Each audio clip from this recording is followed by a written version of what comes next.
really big hello and welcome back everybody to our Alumni Couch segment.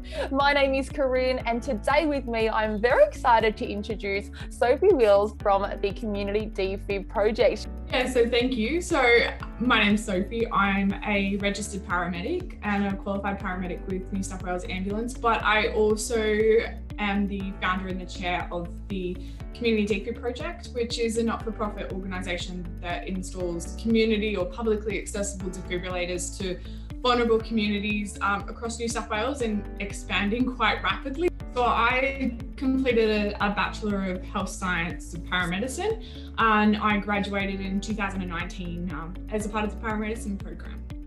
I started in the Paramedicine program immediately after high school, so I was one of a few lucky people that kind of made the program straight away. I graduated, as I mentioned, in 2019 at the very end of the year and became registered late that year as a paramedic, as a registered paramedic. I was lucky enough to get a job in 2020 and I started my career in regional New South Wales as a P1T or a graduate paramedic intern. In the back end of my studies, I was lucky enough to have a discussion with Dr. Paul Simpson about my small community, talking about the community of Wiseman's Ferry. One of the things that we talked about was how the community of Wiseman's Ferry and surrounds was vulnerable for sudden cardiac arrest victims. And we talked about the need for a community defib, or I had the desire for one community defib. I sat down with Dr. Simpson. We then applied for a grant and we were, much to my surprise, I still remember getting this successful grant notification and not believing it. From there, we installed 20 community defibrillators for the Wiseman's Ferry area, which is massive. We cover a huge area now. We then had interest from the wider community, so the journey began to become a not-for-profit and an incorporated association, put all of those structures and measures in place to grow. The paramedicine program at Western Sydney Uni is held to quite a high standard in the sense that there is a great level of discipline that you're taught, and whilst paramedicine students at the time might roll their eyes and might say, oh, well, they're just being hard on us.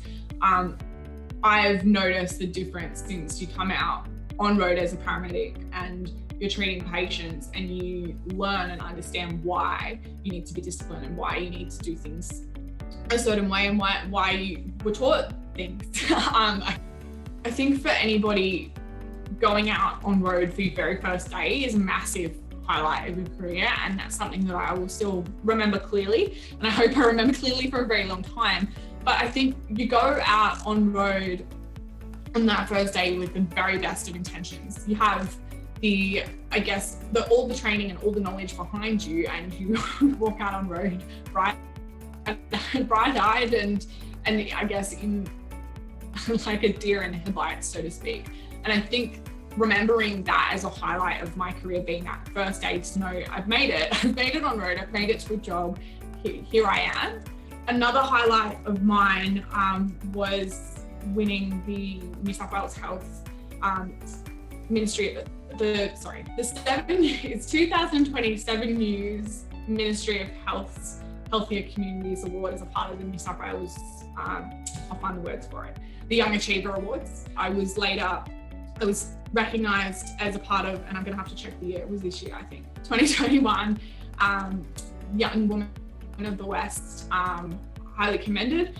I think the general advice for students at Western Sydney Alumni, I think particularly for the paramedicine cohort, I think you need to look beyond the lights and sirens and beyond, I guess, and they'll understand, but the higher acuity work. You really need to look beyond the difference that you can make to communities, and the same advice that was given to me. You're not just a paramedic, you're a sister, a brother, a mother, all of the above. You walk different parts of life, but there's no reason why you can't be a paramedic and why you can't lead an organisation of 100 and something volunteers. There's no reason why